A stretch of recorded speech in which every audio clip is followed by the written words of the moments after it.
No, dale, más abajo, más arriba, más arriba.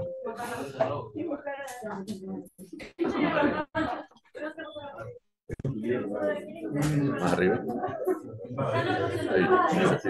¿Está? Es así.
Ahí.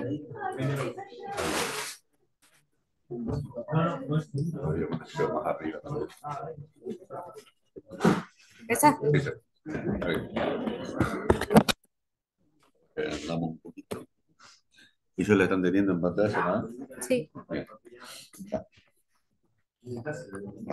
Bueno, a los que están en casa, cualquier cosa se comunican por WhatsApp. Si algo se tranca, la idea es poder aprovechar que ustedes no tuvieron clase a primera hora y hacer una mistura, ¿no? Sepan disculpar si vamos más lentos, pero bueno, tengo dos audiencias, me siento, aparte agradecer a la compañera acá que está que ha solucionado todo. La idea es arrancar donde habíamos dejado el otro día, un poquito más arriba, a ver si hacen silencio, así los compañeros no tienen interferencia. Hay tres imágenes en esto que no los tenía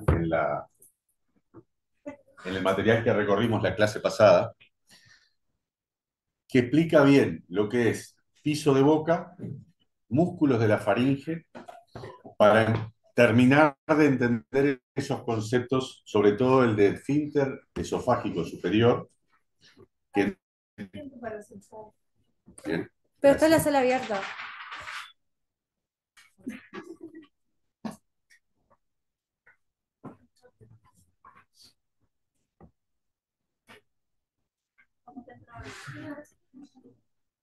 Fíjate en los tres, en el más allá abajo. Acá. No veía. Anda. Está diferente. Cualquier cosa, les decía, toda esa serie de músculos que tienen inserción entre la columna vertebral y algunos huesos, incluso el hueso ioides, el hueso flotante que tenemos a nivel del cuello, tratan de hacer una envoltura en las estructuras justamente como el esófago, que está en ese pasaje entre lo que es cráneo y tórax. ¿Qué es lo importante de esto? Todo esto está finamente coordinado. Me pierdo si estoy en cuadro ahí. Perdón. ¿Eso me ven? ¿O ando al tuntún? Me escucha por lo menos. Bien. ¿Ah?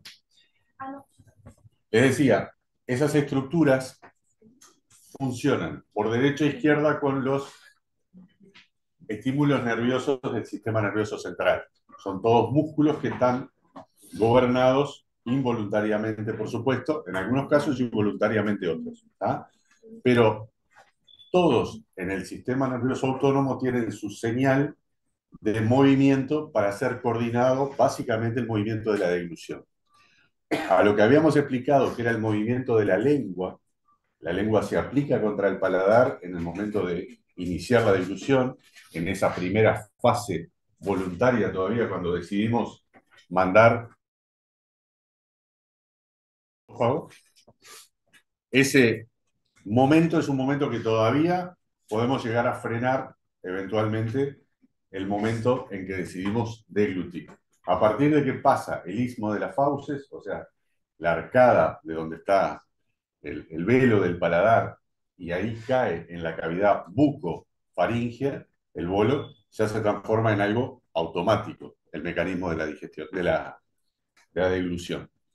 Y ahí es donde intervienen y tiene que estar bien coordinado todo el movimiento de los músculos, estos que se ven acá, de los faríngeos. Vamos a tener que ir al cursor, acá. Eso lo ponemos acá, ¿no? Para que esté adelante. Por lo menos bajamos un poquito. Se baja.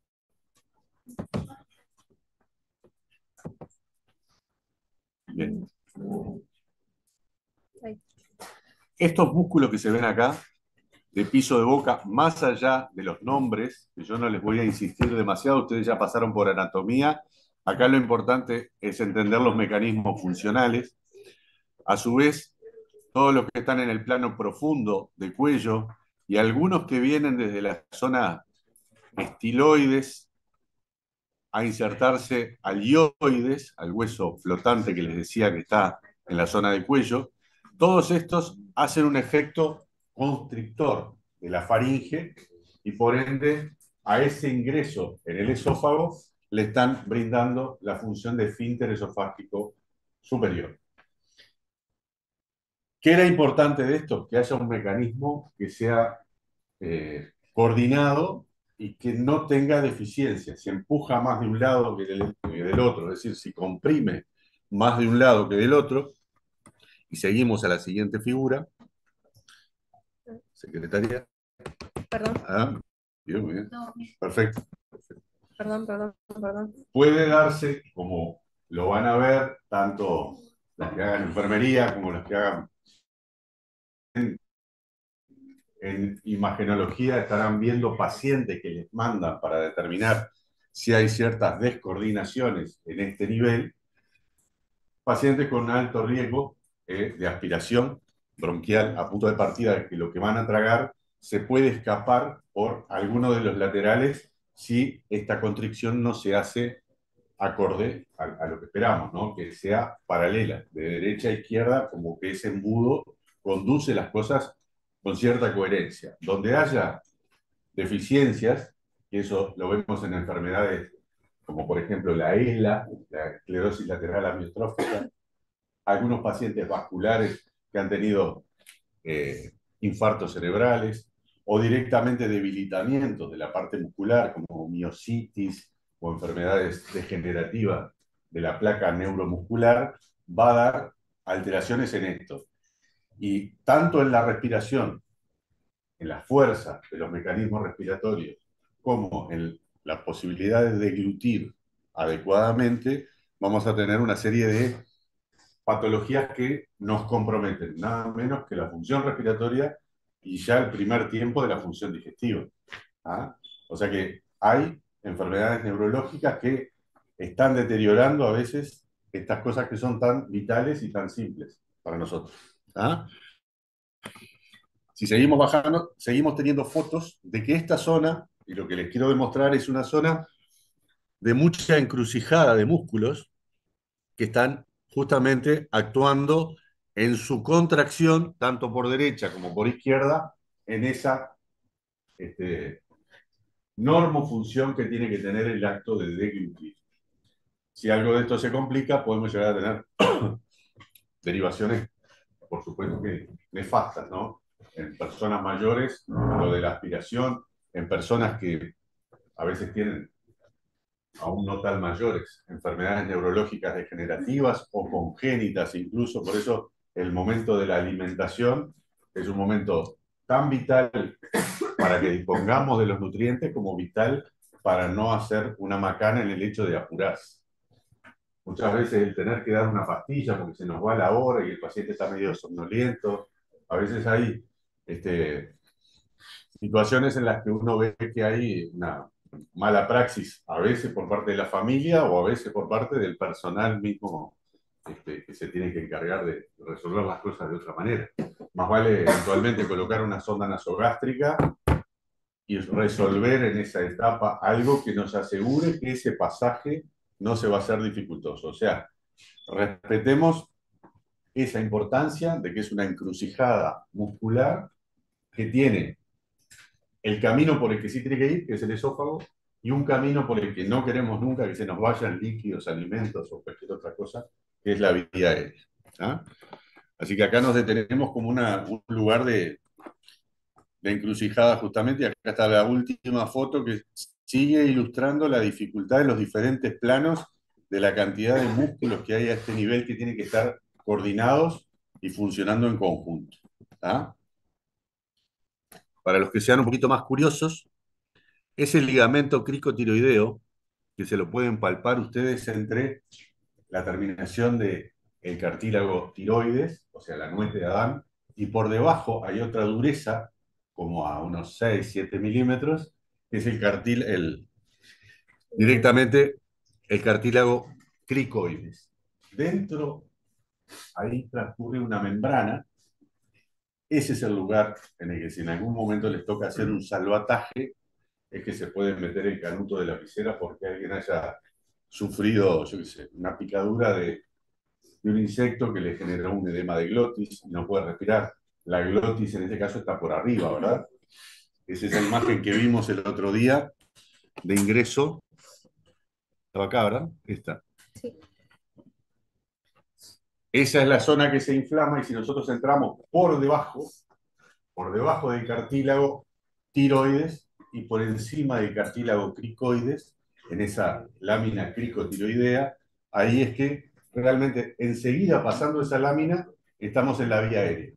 Ahí hay que ingeniárselas enseguida, sacar lo que era punta y poner algo para que la persona pueda seguir respirando. ¿Tá? Por ahí abajo generalmente no se da la inflamación porque empiezan los cartílagos a cubrir, los cartílagos esos que posee la tráquea, no vamos a intervenir acá en anatomía de aparato respiratorio, pero por suerte no se da un colapso de la vía aérea gracias a que hay unos cartílagos en forma de herradura a lo largo de toda la tráquea. ¿Ah? O sea que en esa zona ya ponemos a salvo a alguien que... Bien. Bien. Ya habíamos visto el esófago el otro día, ¿verdad? Sí. Sí. Bien. Pero eso me había quedado en el realce de lo que es el esfínter esofágico superior, que si bien se le denomina como esfínter esofágico, en realidad son todos los músculos estos que vimos de alrededor que le están dando una compresión externa que lo hacen funcionar como si fuera un esfínter anatómico. ¿Ah?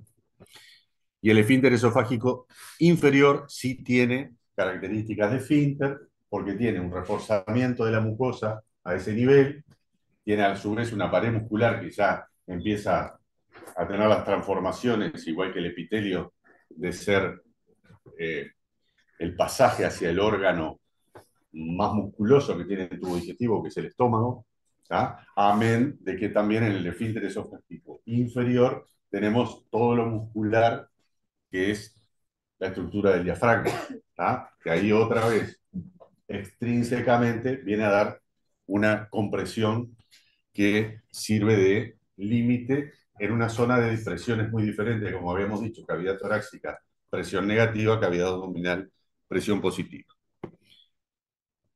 Les había aclarado, y ya de paso para lo que estén mirando ahora, siempre que pongo el numeral con algunas palabritas, estas son entidades nosológicas, o sea, patologías o condiciones prepatológicas que se pueden dar asociados a el mal funcionamiento de esta zona. Ahí es la hernia hiatal, cuando tenemos un poco de estómago por encima de ese nivel del hiato diafragmático por donde solo debería pasar el esófago. Si tenemos el estómago que se metió para ahí, eso configura una hernia hiatal.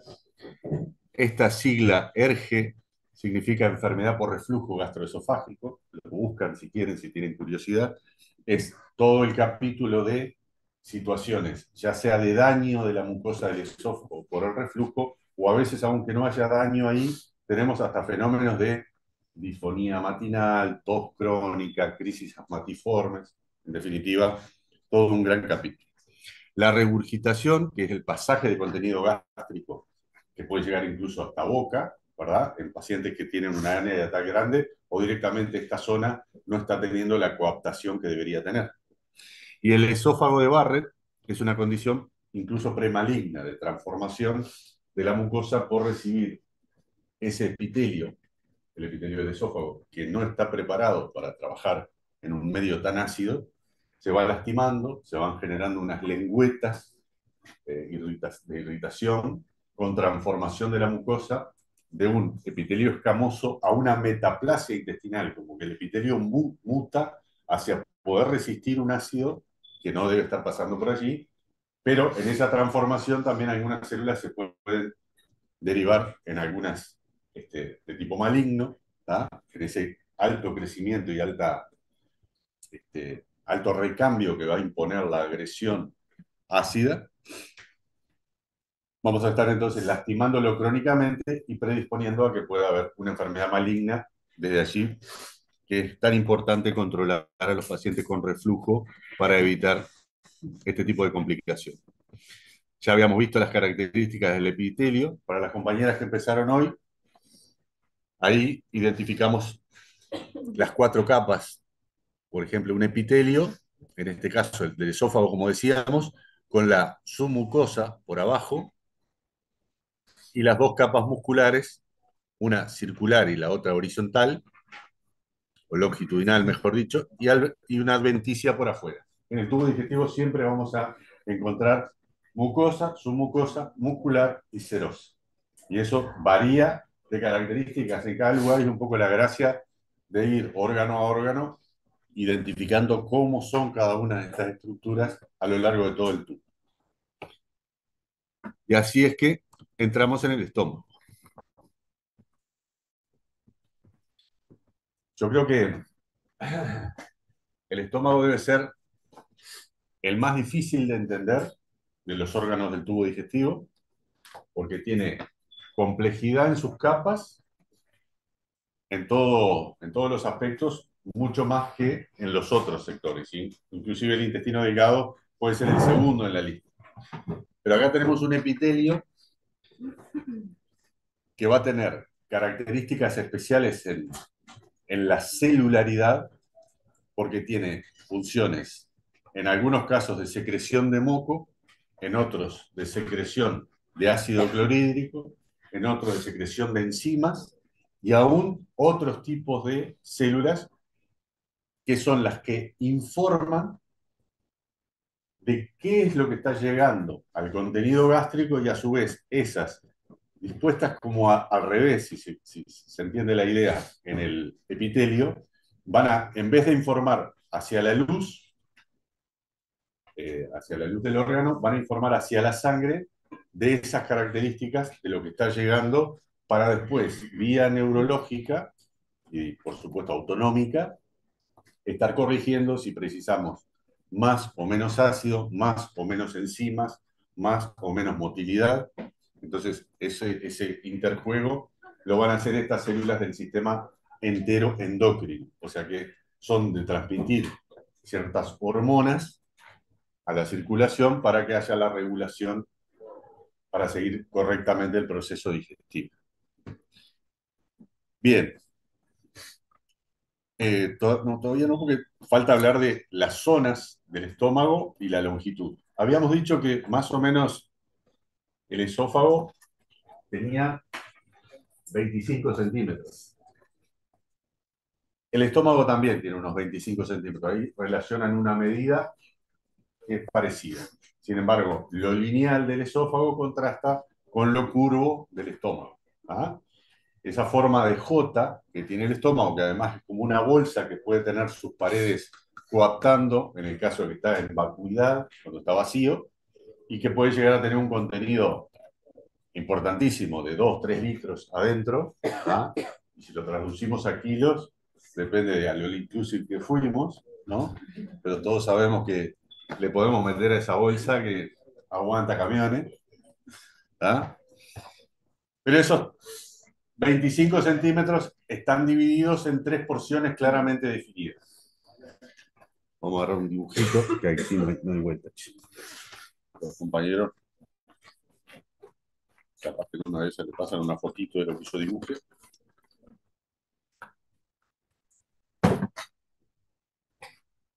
Si hacíamos la llegada del estómago, entonces, perdón, el esófago en el estómago, vamos a tener que la forma del estómago, groseramente es así. Es una forma como de J, saquen una fotito, y las 3 porciones que le vamos a dividir es fundus, cuerpo y ancho. ¿Está? ¿Alguien sacó una foto? Bien. Bárbaro. Y los dos esfínteres, eventualmente, denominados cardias, el primero, el de arriba, por su relación con el corazón, y píloro, el inferior, que significa portero en latín. Así que esas serían las estructuras groseramente de lo anatómico, ¿sí? Cardias, píloro. Pero para que no se confundan, cardias, el primero, el de arriba, está al lado del corazón, cerquita, y abajo esa función de estar permitiendo, en definitiva, como si fuera una máquina de churro, ¿no? Le damos manija y sale. O sea, la manija se la da la fuerza muscular que va a ir teniendo, que es otra de las particularidades. Así como la capa mucosa del estómago tiene muchas fosillas en las cuales se disponen todas las células diferentes que hay en esta mucosa, la capa muscular del estómago tiene la particularidad de tener 3 capas. En el resto del tubo digestivo eran 2. Una que iba circular, como comprimiendo, a modo de justamente de hacer propulsar el bolo o lo que tenga que hacer avanzar, y unas fibras longitudinales que le dan también como una especie, como quien ve una lombriz que se va desplazando y hace un movimiento arqueado y a su vez como que uno la ve que está tratando de avanzar en base a fuerza muscular. Bueno, lo mismo sería lo que está transcurriendo por dentro del tubo digestivo. En este caso hay una capa oblicua que está imprimiendo un movimiento lateral como si fuera de lavarropas, digamos, porque lo que tenemos que asegurarnos es que a nivel del estómago se termine mezclando muy bien lo que está viniendo con todas estas secreciones que estamos haciendo salir desde la mucosa. ¿Ah? Es vital que el ácido, con esa bajada de pH brusca, y las enzimas, sobre todo la pepsina, tomen contacto con proteínas, ni que hablar la lipasa gástrica con los lípidos que están en ese quimo que acabamos de empezar a procesar. Del bolo alimenticio llega al estómago y se forma ese quimo como primera sustancia, digamos, a la que le atacan todas sus estructuras. Los ácidos nucleicos que puedan venir, las proteínas, las grasas y los azúcares son atacados por líneas especiales, como les decía, la lipasa, la amilasa, gástricas en este caso, y la pepsina, partiendo enlaces proteicos. Y el ácido en ese medio también propicia y activa a las demás enzimas. Y de hecho, esa es la particularidad de lo que hay que entender en este epitelio que le vamos a estar explicando y tratando de que ustedes lo entiendan con esa característica. De esas 3 capas musculares, vamos a decir que no es lo mismo, y ya lo había aclarado en otro órgano. Cuando hablamos de la capa muscular de la mucosa, es una fina lámina que está dispuesta enseguida del epitelio y solo tiene la función de arrugar o estirar permitir el estiramiento de la propia mucosa. Cuando estamos hablando del movimiento del órgano, hablamos de la capa muscular propia del órgano, las tres, estas que están por fuera de la submucosa y por debajo de lo que es la adventicia o la capa peritoneal, que en este caso puede estar recubriendo al estómago. ¿Ah? Esas tres capas musculares tienen un grosor importante como para el movimiento que tiene que tener este órgano, ese movimiento de contracción, y tienen una serie de células marcapasos que fueron identificadas por Cajal. Esto en realidad debió ser en mayúscula, porque es en honor a Ramón y Cajal, que era uno de los histólogos españoles de los años 1700, 1800, Perdón. que estuvo ¿no? Ah, perdón. Pasa nada, pasa nada. Yo para no hablar arriba del ruido. No. ¿Se le fue la imagen a los compañeros? ¿Puede ser? ¿No?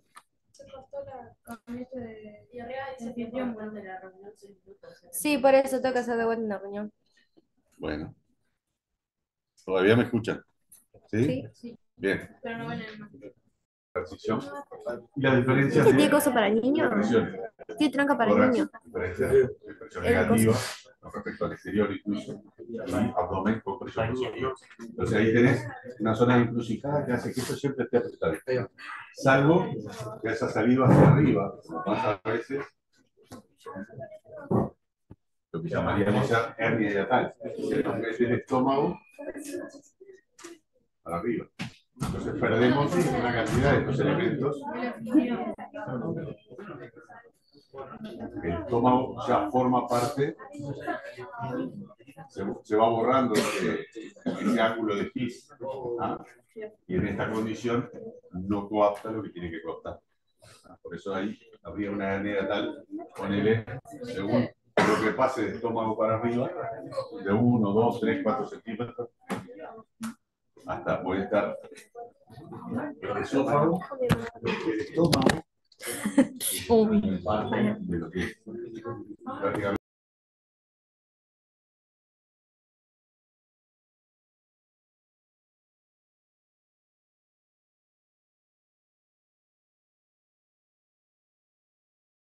Así que puedes compartir.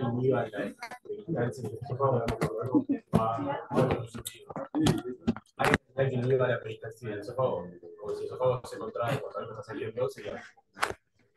Así lo parece. Puedo decir cuando hay vómito, por ejemplo. El esófago hace peristalsis para aportar el vuelo hacia el estómago. Generalmente la fuerza del vómito la da el propio estómago. El esófago es pasivo en este caso. El barrido del esófago siempre es hacia adelante. Ah, tengo que abrirla. Tres velocidades. Una de barrido de salida, la otra de barrido de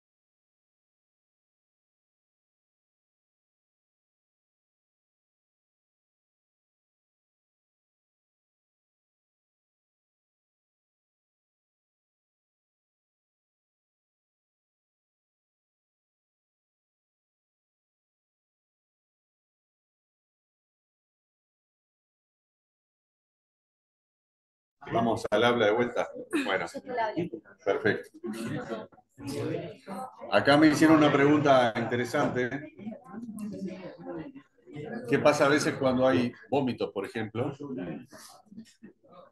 La fuerza del barrido de lo que viene corriendo por el esófago, con aquellas tres velocidades, llamémosle, de ondas de tipo barrido simplemente, de saliva y de aclaramiento. Después, otra fuerza intermedia, que es la que permite el pasaje de líquidos o cosas pastosas o semisólidas que sean blandas. Y aquello que realmente distiende el esófago genera unas ondas más vigorosas, que esas son las que le dan más trabajo, se puede decir. ¿Ah?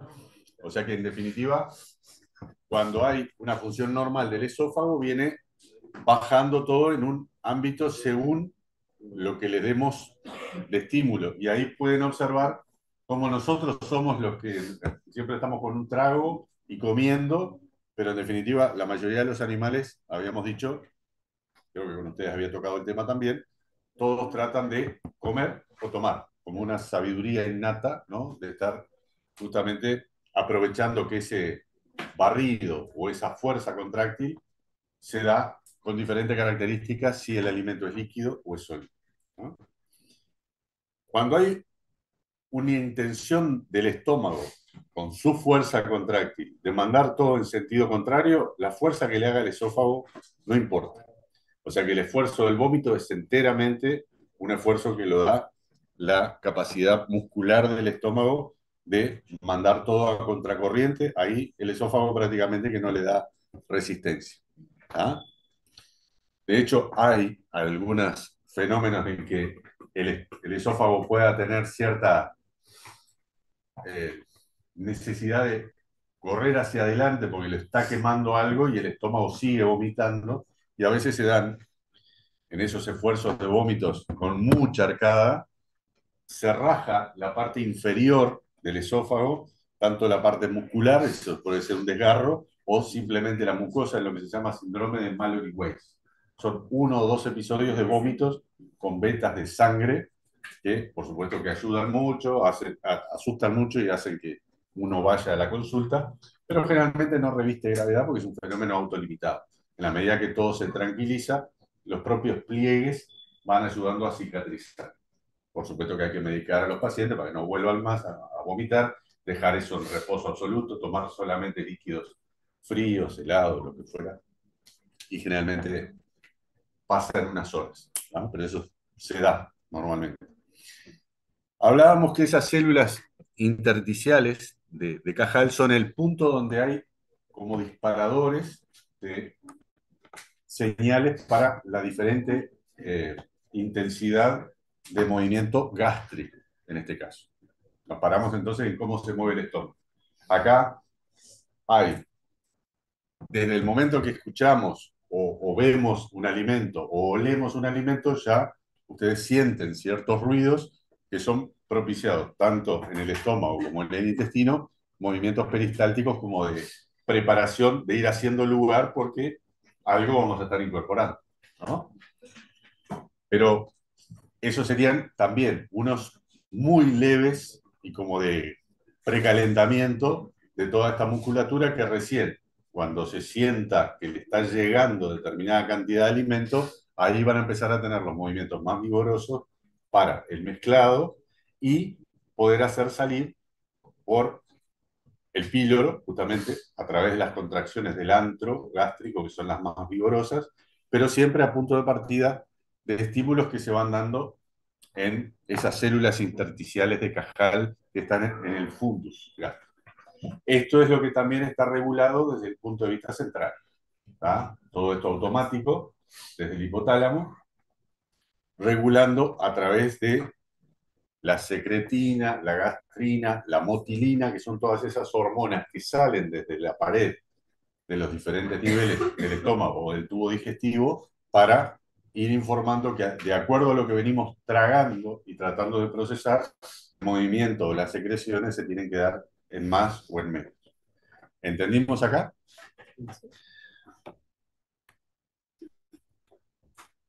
Después de hablar entonces de esas células marcapaso,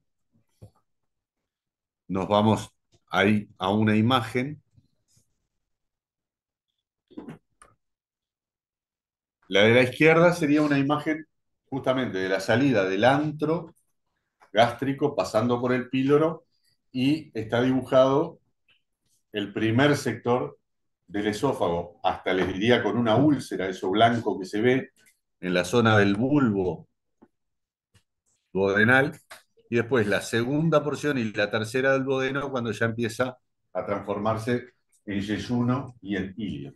Ese tramo, más o menos también de unos 20 centímetros del duodeno, ¿tá?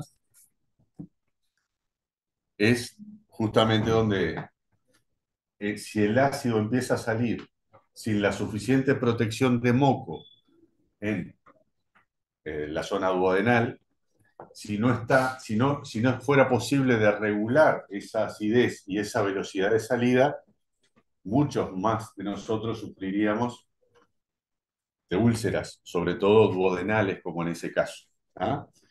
La imagen de la derecha es una imagen endoscópica. Así cuando nos metemos con el cañito, con el endoscopio, se ve justamente como si estuviéramos parados en ese caso acá, en la salida del estómago. Esto que veríamos sería mucosa del bulbo duodenal. Así, con esa palidez, con esa estructura vascular en el fondo, ese patrón vascular, eso sería una imagen relativamente normal.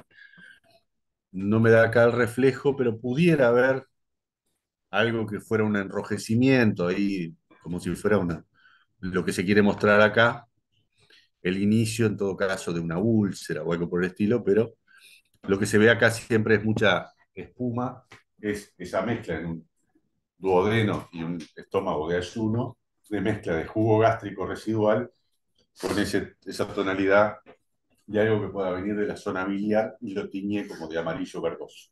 ¿Ah? Lo que les decía del esquema de la mucosa gástrica. Esto es lo más difícil de entender. Esa pared del estómago, que es como llena de las circunvoluciones que podría tener el cerebro cuando lo miramos, la superficie del estómago tiene esos pliegues, que se llaman así, y dentro de esos pliegues las fosas y las fosillas o glándulas gástricas, que son, si vamos a esta imagen que intenta tomar un aumento de lo que sería uno de esos pliegues, en la estructura que se denomina mucosa gástrica tenemos todas esas células que los diferentes colores están representados al lado, son células que producen diferente cosa cada una.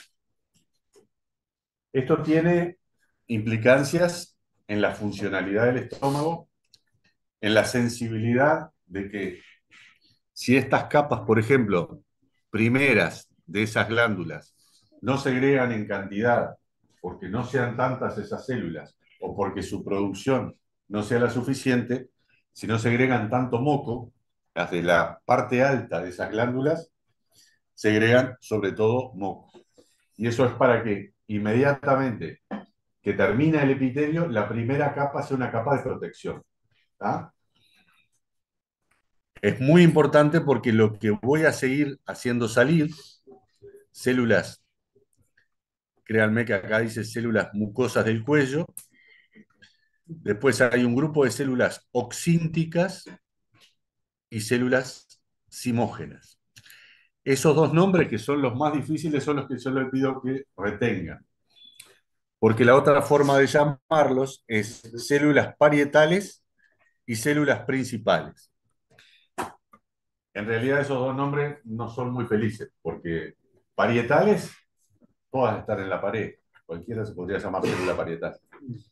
Y principales, yo no sé con qué me quedo, si las que hacen el ácido son las principales o las que hacen la pepsina, que de todas las particiones de las proteínas. O sea que no es muy feliz ese término de principal y parietal. Y además no te ubica de cuál segrega a cuál.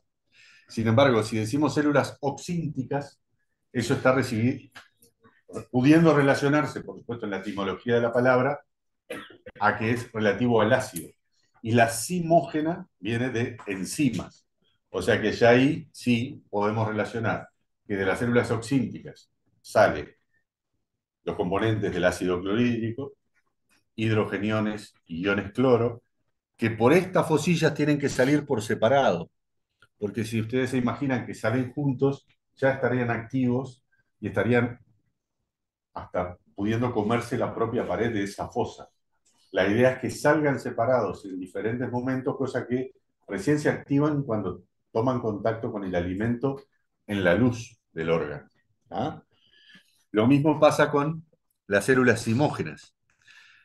Cuando hacen salir el producido de ellas, lo hacen salir en su forma inactiva, que se llama pepsinógeno.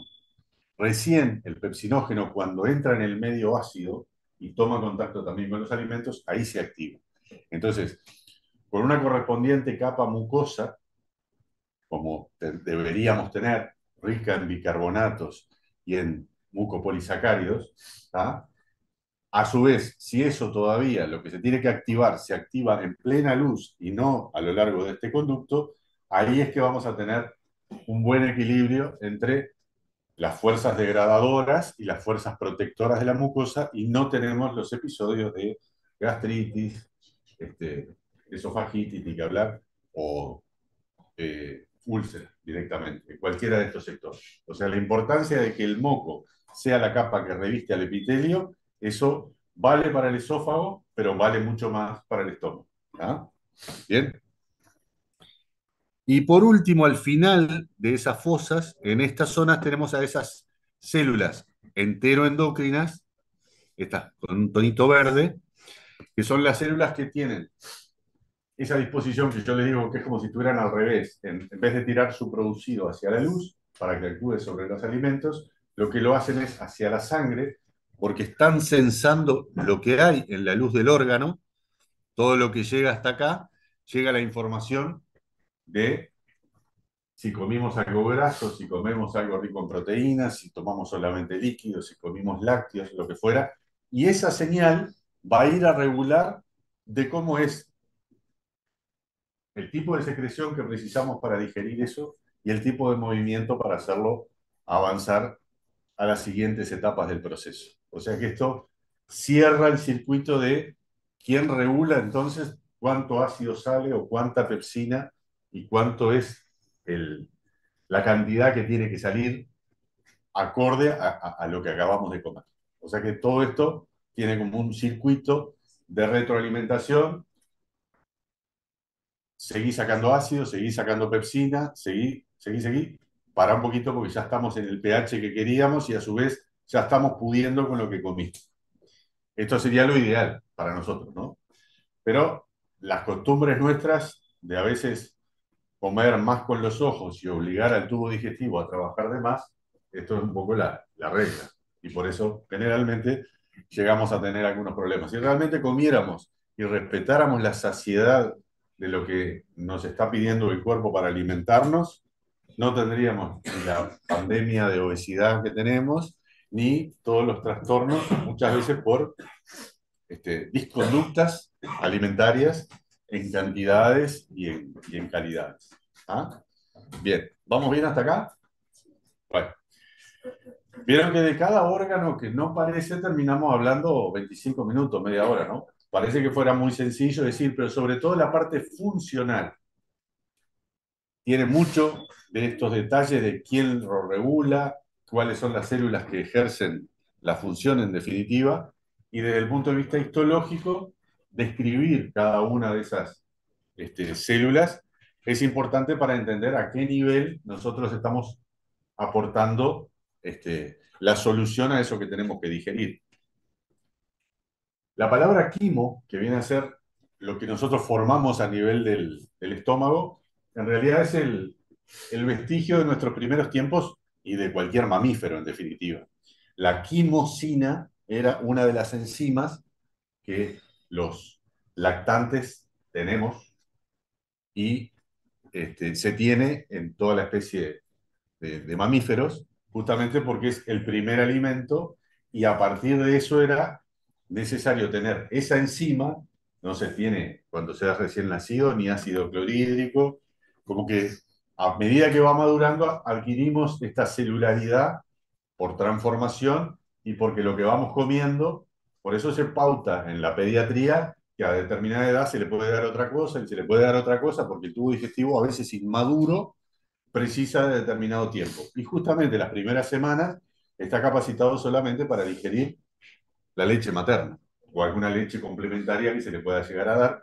Y esa enzima quimosina es la que daba el nombre de quimo a ese primer,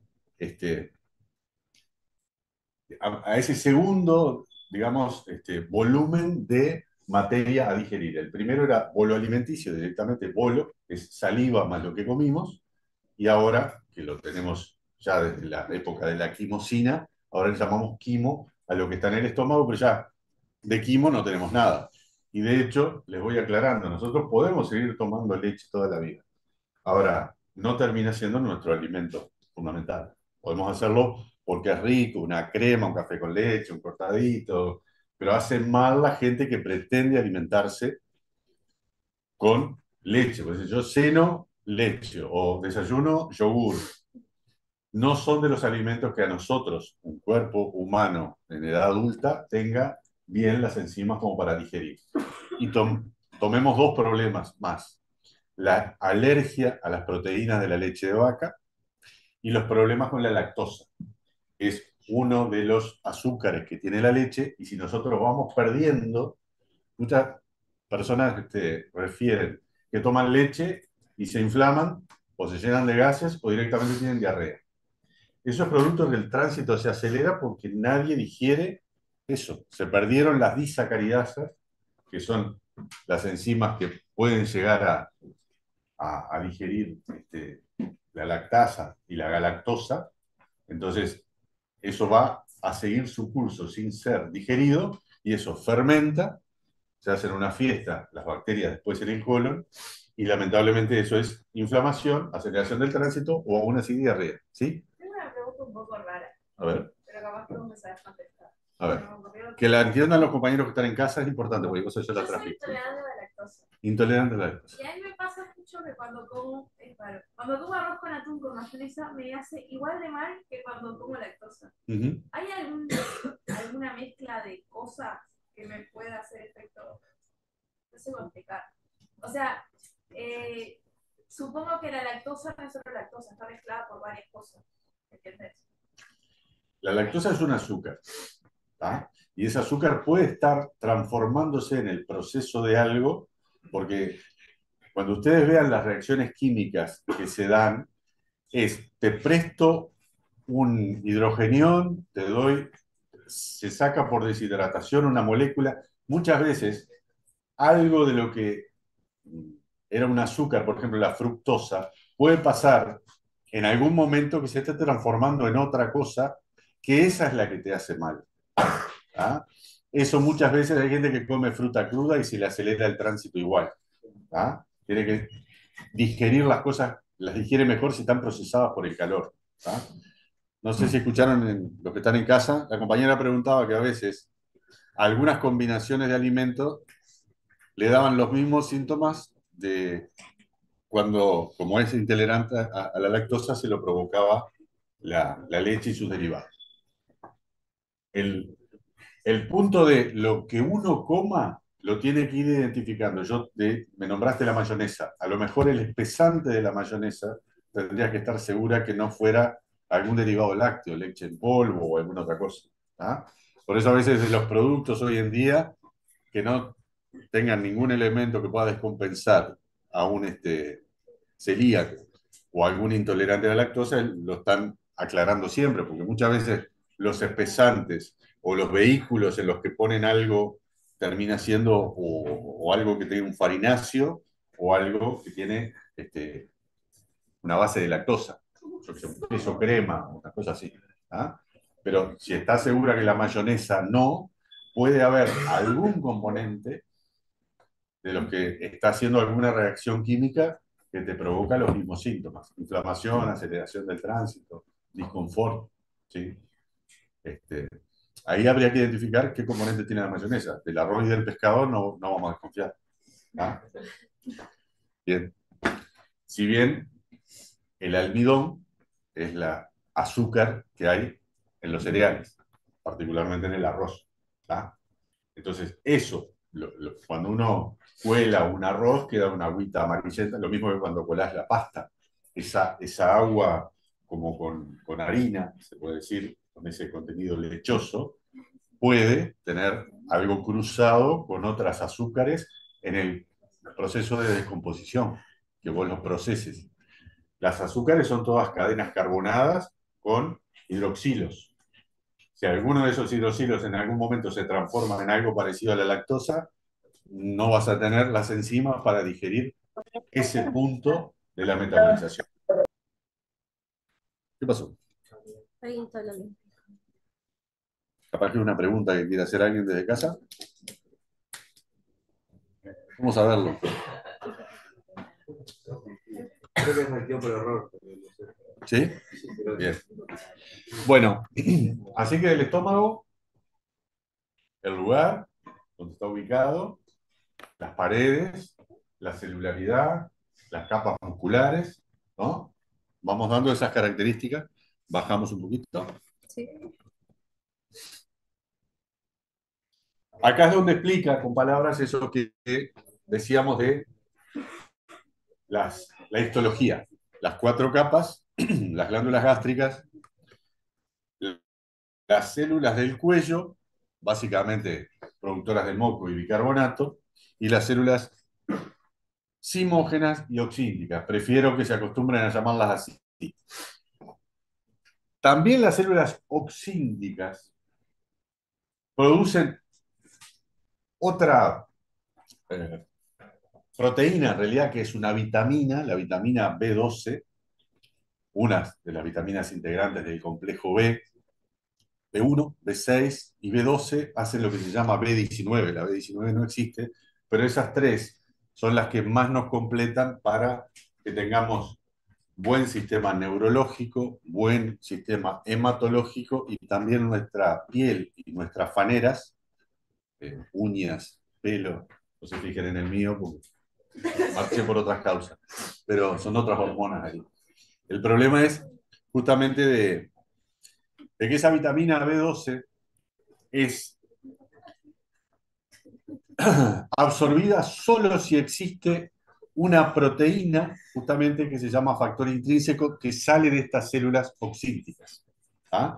O sea que nosotros comer vitamina B12 requiere de 2 condiciones para poderla absorber. Que tengamos íntegro el ilion, que es la porción de tubo digestivo donde hay receptores para poder absorberla, y que no se nos digiera en el camino, porque es una proteína que si la comemos, la precisamos intacta, cualquiera de estas otras, pepsina o quimiotripsina o tripsinógeno que sale del páncreas, por ejemplo, la puede llegar a escindir y nos perdemos de la molécula. Para que llegue íntegra, este valiente que sale de las células oxínticas, que es el factor intrínseco, es como si le prestara el brazo a la vitamina B12 y la hace ir camuflada, como si fuera con el patobica, ahí entre medio de toda la masa de cosas a digerir, y llega intacta a la zona del ilion para ahí sí poderse absorber. Cuando tenemos síndromes de intestino corto, de personas que por la causa que fuera, pues le operaron, la perdieron en una gran infección, en un accidente de tránsito, en una enfermedad que hubo que extirparle parte del intestino, solamente inyectables es que podemos complementar esta hormona, esta sustancia, ¿no? Esta vitamina.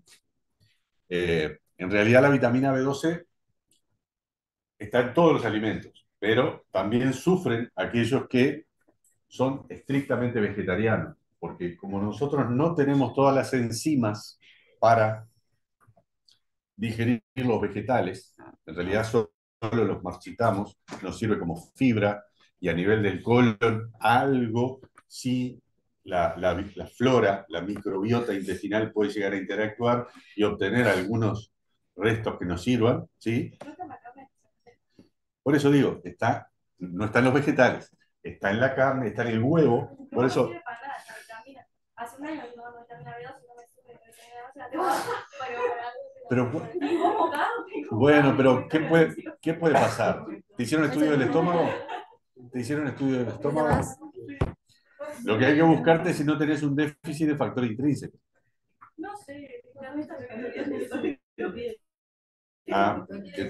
que te vea un gastroenterólogo entonces. Porque muchas veces el problema del factor intrínseco es que no tenés, por más que la comas, no tenés quien la proteja de la degradación. El que la abraza y la lleva... Si no la estás absorbiendo, el problema es que no tenés al que la transporta. Y eso puede ser a partir de un problema genético, que no tengas esas células oxínticas con la capacidad de generar factor intrínseco, o también es degradado el factor intrínseco por otras causas, ¿tá? O tenés una gastritis crónica, atrófica, que con los años va perdiendo de estas células y cada vez va siendo peor el tema. Lo que te recomendaría sería un inyectable cada 2 meses de vitamina B12. Hematón B12, un inyectable cada 2 meses. Acá. Eso no me dijeron que te podía inyectar. A mí me mandaron vitamina B12 hace un año que tomamos vitamina B12. Algo hay ahí. Pero algo hay en que vos lo aportás y no se absorbe. ¿Y qué tenés, anemia? ¿No? No tenés la consecuencia. Hay una anemia que se llama anemia perniciosa, que no la curás con nada justamente si no lográs que los glóbulos rojos son más grandes, llevan una cantidad importante tratan de compensar, pero no.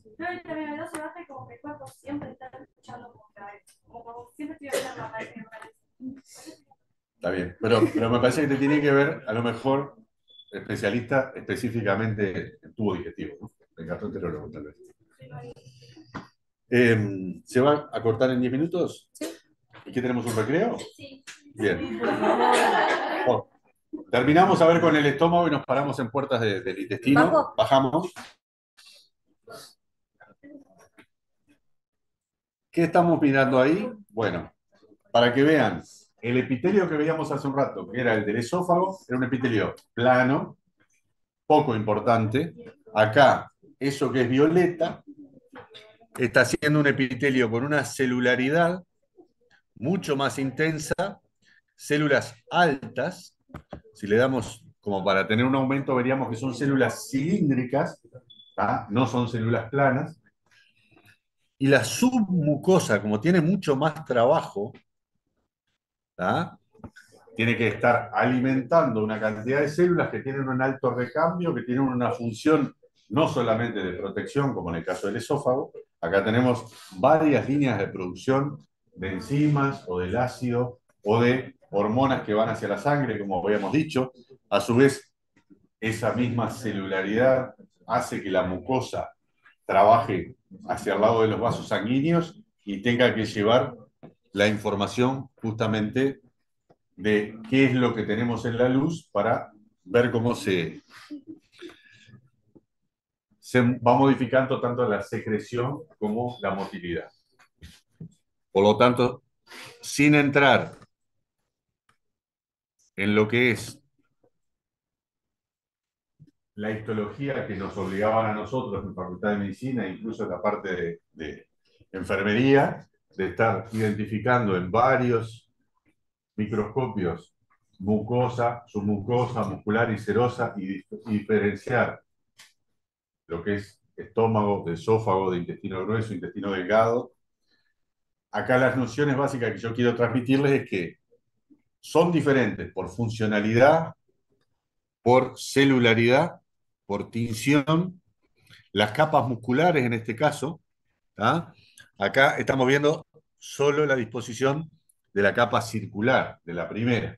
Faltaría la que es longitudinal y todavía la que es transversal. ¿Tá? Estas células de músculo liso están dispuestas alrededor de toda una estructura que iría perpendicular a esa luz que tenemos acá. ¿Tá? Bien, y esas son las fosas gástricas o glándulas gástricas. ¿Tá? Si ustedes miran a golpe de ojo, les puede parecer similar a lo que vamos a ver después en el intestino.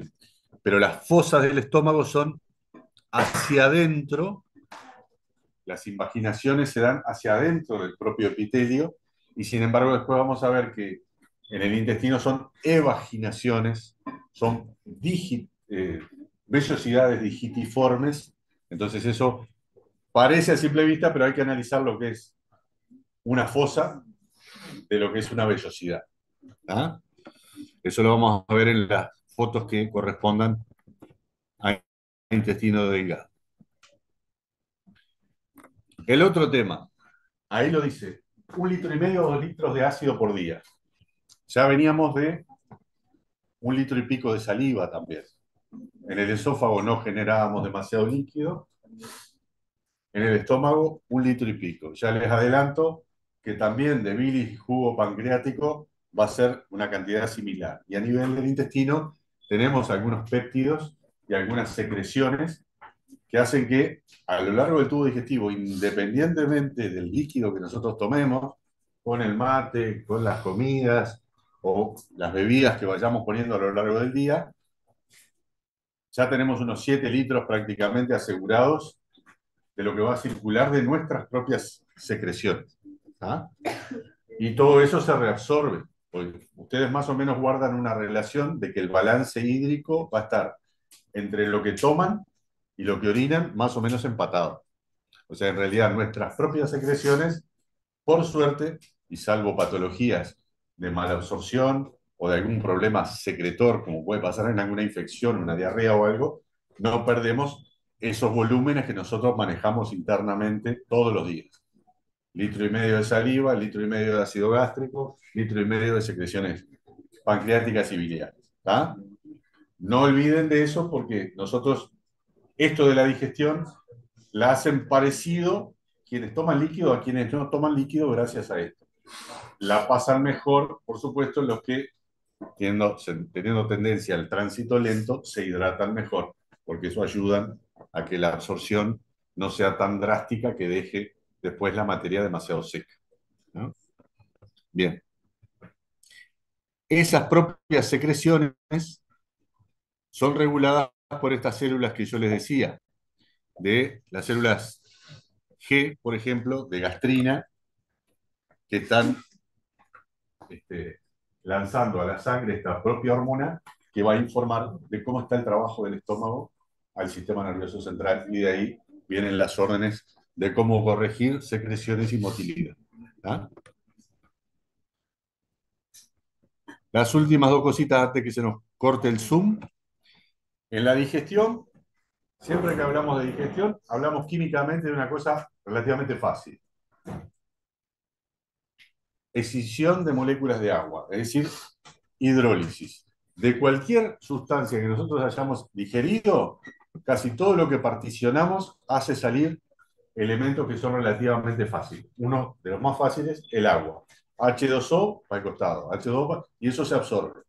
Y va quedando lo sólido, que es típicamente lo que estas otras enzimas que estuvimos diciendo vienen a escisionar, a particionar, a segmentar, para que los productos finales terminen siendo aminoácidos aislados, disacáridos, monosacáridos y los componentes más básicos de la parte lipídica, ¿no? Ácidos grasos y glicerol.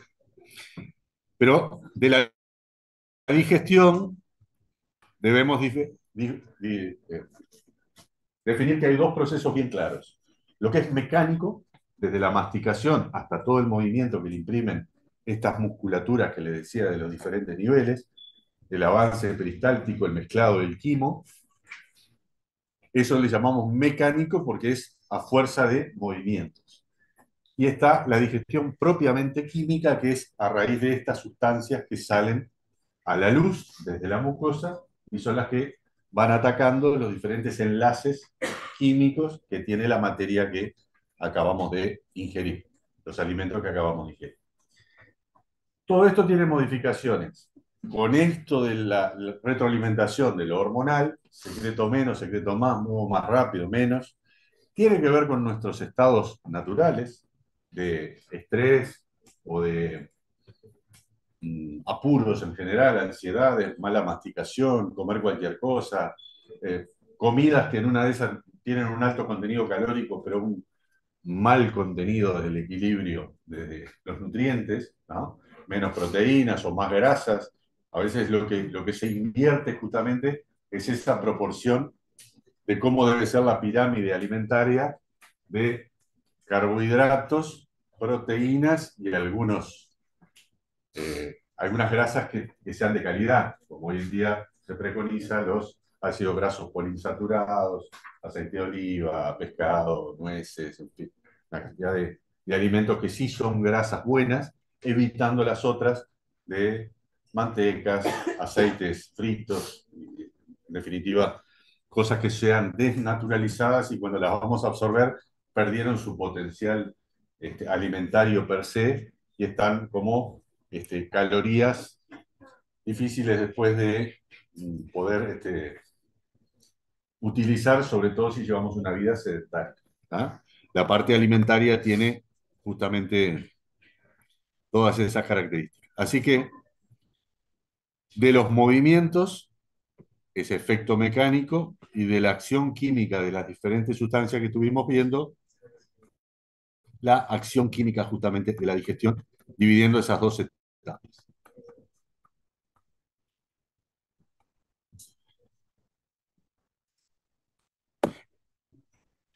De esto les hablaba en eso que tienen que leer. Les vuelvo a recordar, cuando yo les doy un material como el que ustedes disponen, siempre todo lo que está en negrita o lo que está en cursiva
Pero para que te... Ya estamos compartiendo ahí imágenes, Sí. todavía no. No, porque tengo que dejarte administrador.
Ahí está construyendo. Bárbara.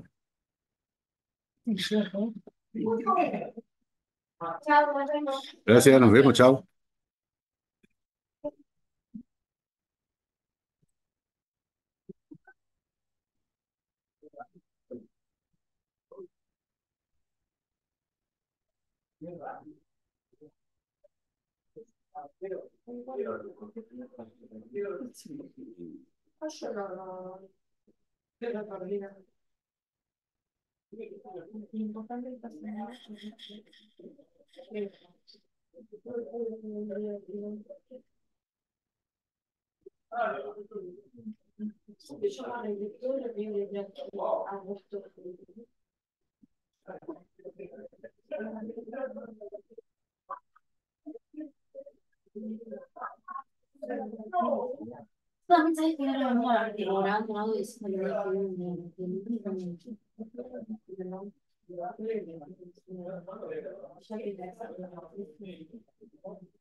¿A qué hora termina la clase?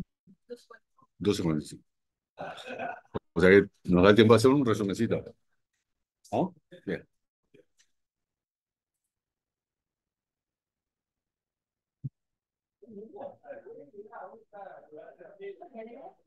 Bioquímica para el de la especial. Se lo he dicho.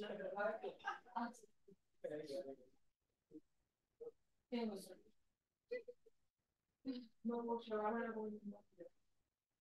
Está conmigo y ya. ¿Qué te pasa? Yo tengo particularmente y el neutro. Pero hay algo que igual es clase. Eso también tengo que pasar.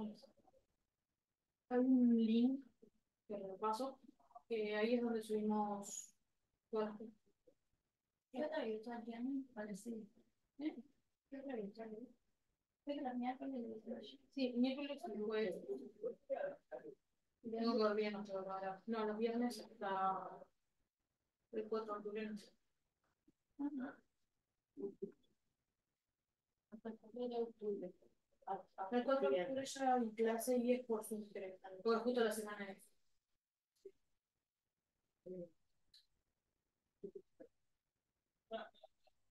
Ahí les pasó el link del panel. Ahora tengo que ver cómo.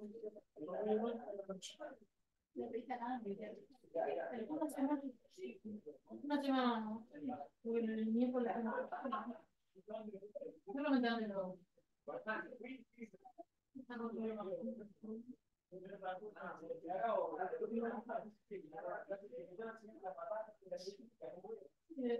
No sé qué.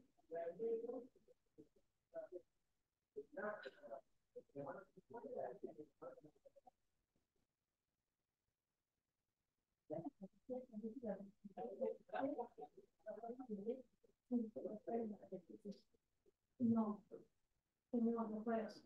Después de que tenemos bioética, no tuve que aparecer. No, te quedas separado. No te separas. Entonces, lo fuerte, lo que dice que no, repito. No, sí, a ver.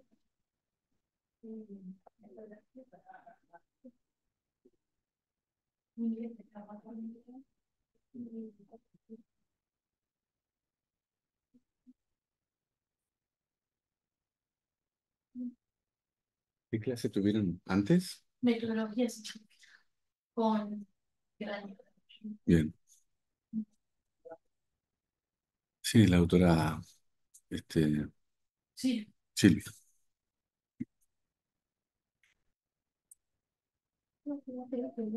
Sí. Acá vamos a ver, sí. Viste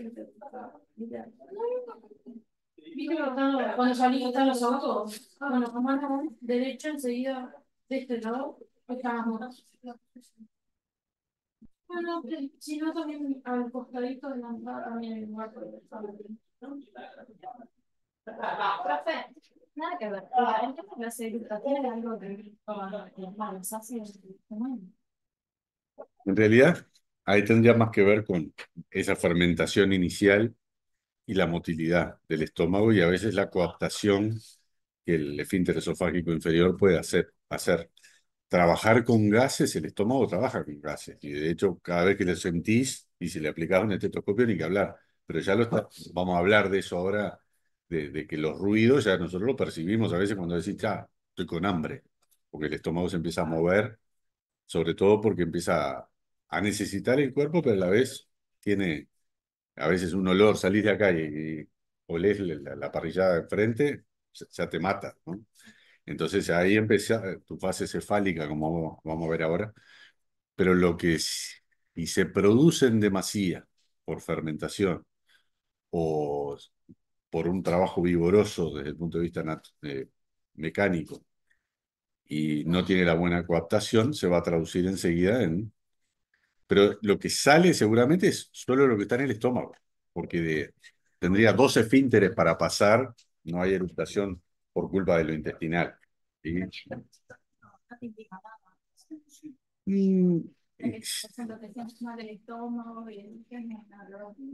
Ahí hablas de una digestión pesada. Seguramente tu motilidad no está siendo lo vigorosa hacia adelante que debería ser. ¿Ah? Lo lógico es que el barrido se haga en sentido anterógrado, que no haya nada retrógrado.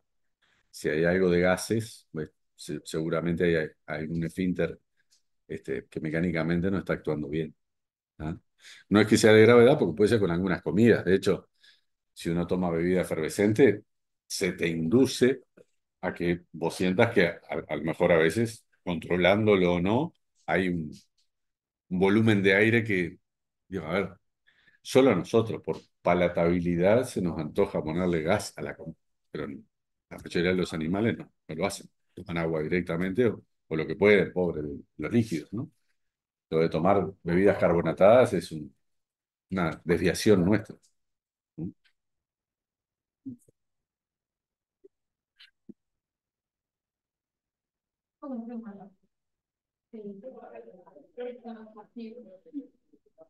Somos lo que comemos, ¿no? En definitiva.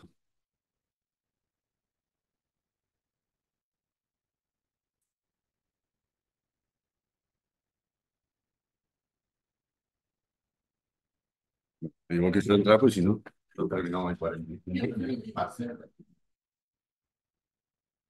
En 10 minutos nos va. Sí. Bueno, si queremos terminar en 40 minutos, no.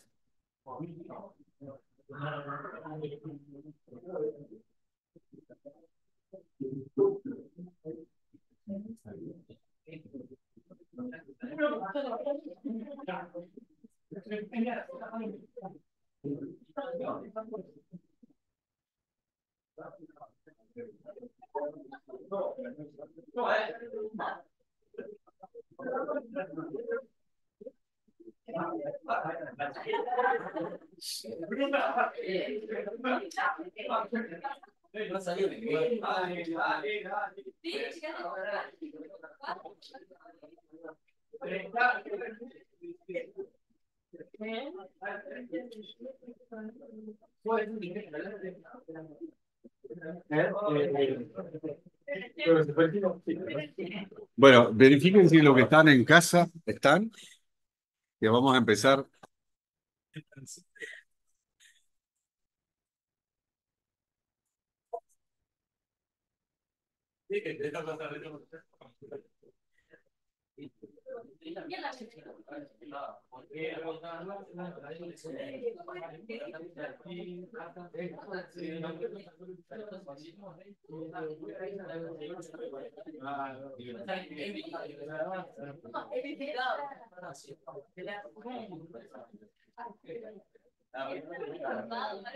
Bueno, los que están en casa, vamos a hacer los últimos 15 minutos en base a esos temas que quedan ahí,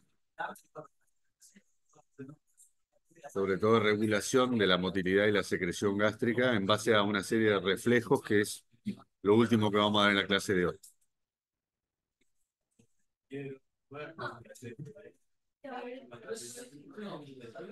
Bueno, sigo y espero que los que estén en casa estén escuchando bien. Cualquier cosa, si no, se comunican con los compañeros acá.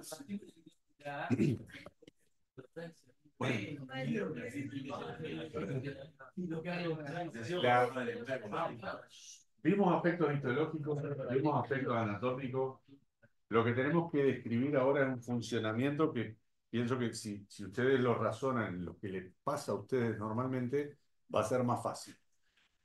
Estos últimos minutos es, de acuerdo a la fisiología, cómo se regulan los movimientos gástricos a punto de partida, que las células de Cajal van a disparar más o menos estímulos de contractura, y indirectamente después el nervio vago viene ya con los mensajes de lo que estamos digiriendo a regular las secreciones. Nosotros podemos decir que nuestro tubo digestivo empieza a funcionar incluso desde antes de recibir el alimento. Esto tiene explicación en que hay una fase cefálica en la cual se inicia algo de secreción salival, gástrica y en todos los ámbitos como para ir preparando lo que va a venir y a punto de partida de estímulos que a veces no nos estamos dando cuenta, porque ponía el ejemplo recién, si salimos acá dentro de un rato, el humo que sale ahí de la parrillada ya nos estimula con ese olorcito asado, no solo nos remeda lo que vivimos generalmente cuando estamos en buenos momentos en familia, sino que si estamos con el desayuno, con algún mate que tomaron acá, alguna cosa mínima, están en el momento, siendo la 1 de la tarde, de comer la comida supuestamente más voluminosa del día, que debería ser el almuerzo, ¿no? El desayuno tiene que ser más o menos bueno, el almuerzo medio a mediados de la tarde, las primeras horas de la tarde, una merienda, un tentempié y cenar liviano. Eso serían las 4 comidas clásicas, que pueden ser 3. No hay problema. Si nos salteamos la merienda no habría problema. Lo que no habría que saltearse es el desayuno, y menos para los que estudian, que vienen a hacer una actividad intelectual, se supone. La fase cefálica implica que hay estímulos que solo los crea la cabeza a punto de partida de un ruido, o de mirar, o de oler, o de que hay algunas estructuras que se despertaron a que hay algo que estimula estas secreciones y esta motilidad. O sea que entender eso es justamente que hay una conexión de la corteza cerebral interpretando algunas informaciones y lo procesa como diciendo, bueno, vamos a preparar al estómago a que empiece a moverse y a que empiece a secretar algo, y nosotros a veces lo percibimos como esa sensación de hambre, aún porque estamos condicionados por nuestros reflejos. Esto ya fue demostrado científicamente con la experiencia de Pavlov, que era un científico ruso o austríaco, que lo hizo con su propio perro, dándole en el momento de la comida un estímulo auditivo que era el sonar de una campana. Y se le medía la cantidad de saliva, se le medía, simplemente se veía, se mojaba, se documentaba la saliva del perro con esos 2 momentos simultáneos, a que después, aún sin la comida, y en cualquier momento, al sonido de la campana, el perro empezaba a segregar muchas más cantidades de saliva porque estaba asociando el momento de... Los perros de ahora, los perros de ustedes, seguramente, cuando ustedes mueven el tarro de la comida, ya vienen desde allá de donde estén, asociando a que ese ruido es el indicativo de que va a haber comida. Seguramente la experiencia se podría repetir ahí.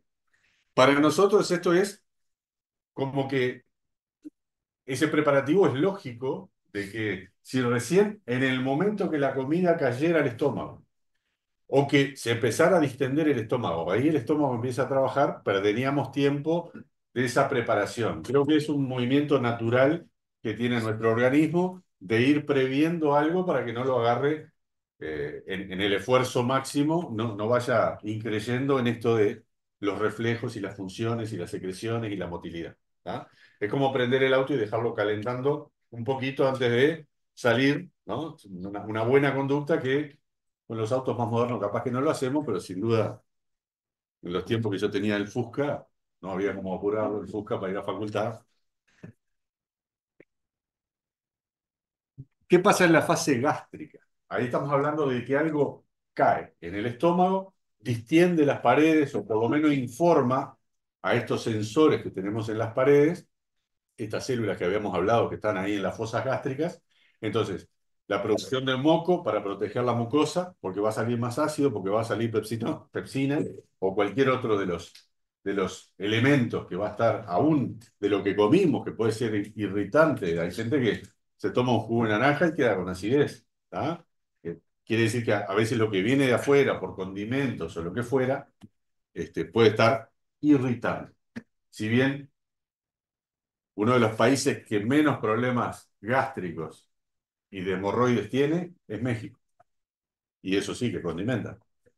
Se ve que eso activa tanto la circulación que ya olvídate de los problemas que tenemos nosotros, que a veces lo esporádico de comer una vez cada tanto algo que te pueda hacer efecto inflamatorio, ellos están curados porque los niños mismos, hasta los chicles, tienen picante. Así que imagínense. Bueno, ese juego de tener algunas hormonas que salen del sistema digestivo de la propia pared a informar a niveles superiores y a su vez salen de allá otras sustancias que vienen vía décimo partaniano, el nervio vago, a regular motilidad y secreciones,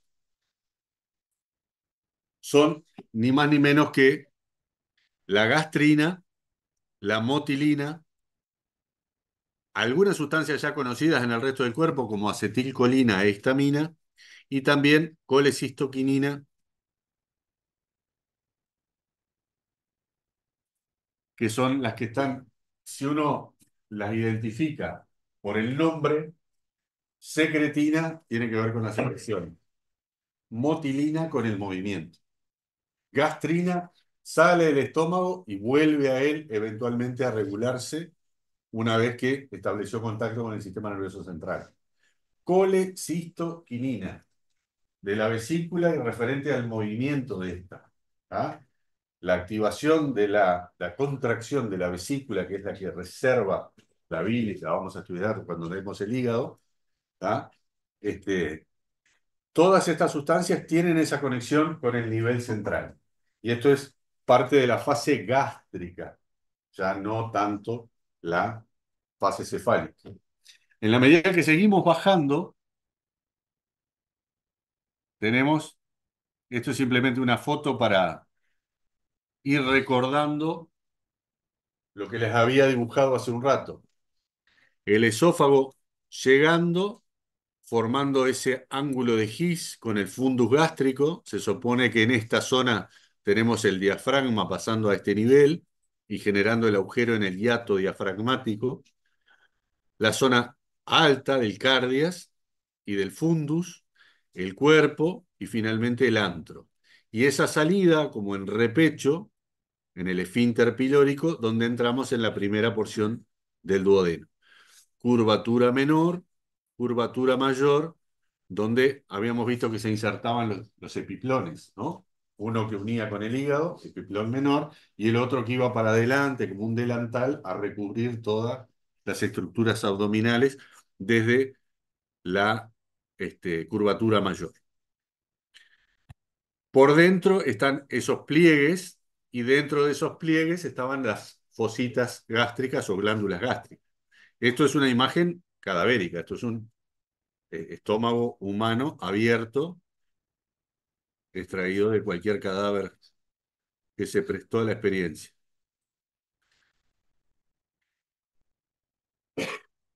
Todo esto que les expliqué acá justamente está resumido en los párrafos anteriores y en esto.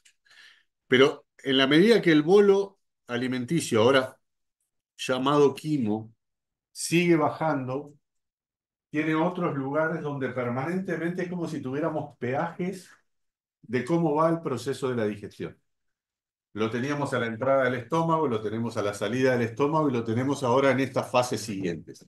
La fase intestinal es coherente que si hay una velocidad que se estuvo regulando por lo que venía adentro y pasaba por el estómago y eso, informado arriba, regulaba secreciones y motilidad en el estómago, cuando empiezo a hacer salir del estómago hacia el intestino, ese mismo producto, ahora que va a recibir nuevas secreciones procedentes de la bilis y del hígado y del páncreas, otras tantas más importantes incluso desde el punto de vista de la digestión de las proteínas, tiene que informar para que vengan nuevos estímulos a otros órganos, en este caso páncreas y hígado.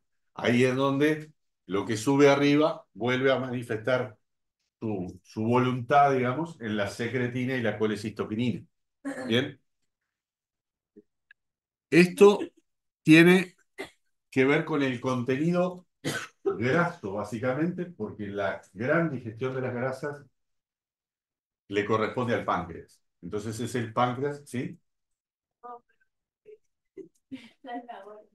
Sí, es la hora, pero tenemos que terminar este conceptito, porque si no, nos va a quedar desenganchado hablar de esto. Ya le aclaré en casa que estamos en 48. Nos lleva 3-4 minutos más.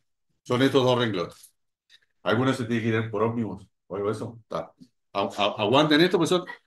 Miren, lo que queda es estos dos párrafos y otro más de corolario al final. simplemente trabajen esta idea. En cada lugar de la línea de producción, lo que estamos produciendo en realidad va a ser materia fecal, ¿verdad?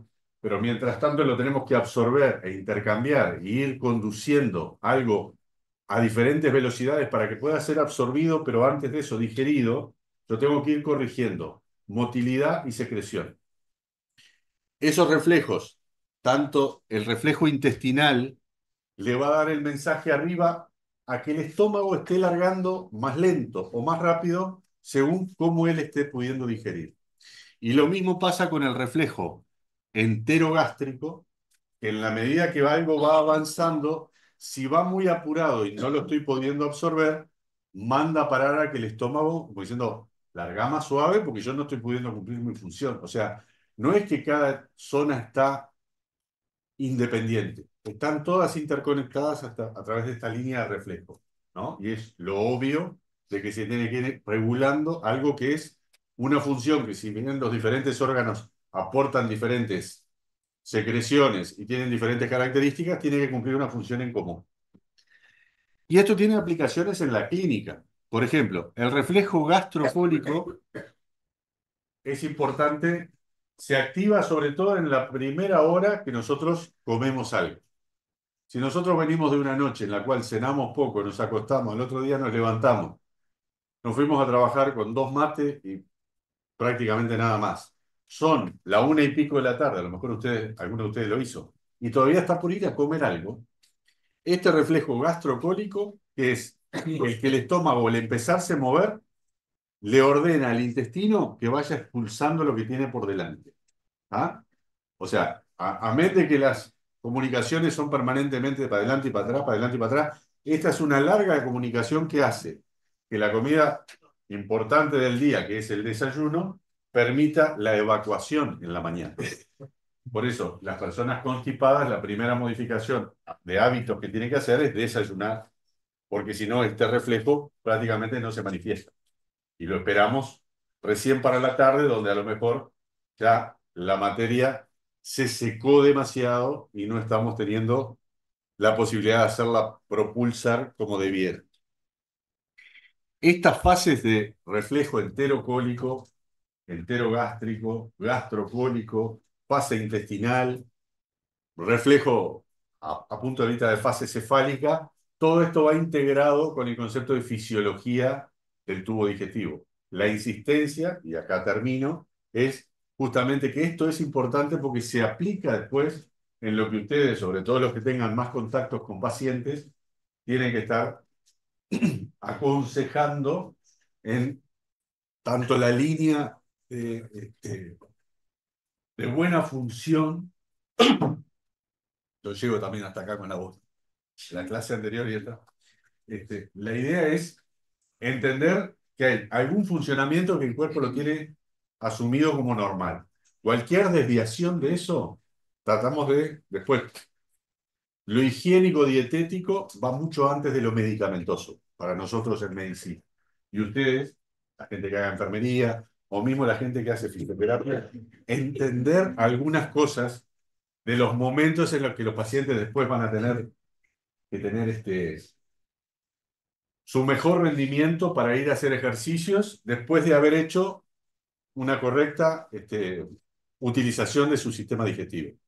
Muchas veces el paciente está molesto desde el punto de vista digestivo cuando ustedes le van a hacer alguna maniobra, alguna fisioterapia. Estoy hablando de gente mayor o de gente con enfermedades neurológicas que van a abundar en las tareas de ustedes. Y todo lo que sea neurológico, muscular, tiene una contrapartida en lo visceral que también está afectado. Entonces, por ahí va la idea. Espero que en casa hayan tenido suficiente claridad en los conceptos. Fue medio improvisado. En suma es lo que resume la clase de hoy. ¿Tá? Los reflejos que se inician en la fase cefálica y gástrica estimulan la actividad secretora y la motilidad del estómago y se van regulando para ir haciendo avanzar el quimo como corresponde. ¿Tá? En otras palabras, todas estas funciones de motilidad, secreción, vaciamiento, en fin, están sujetas a reflejos neurales y hormonales, como vimos.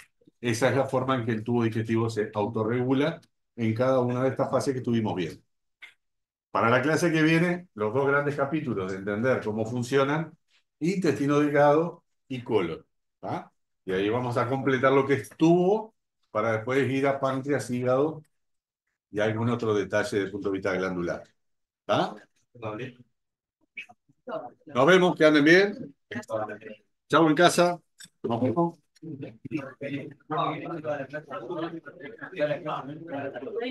Chequen ahí con los compañeros a ver si quedó que. si quedó.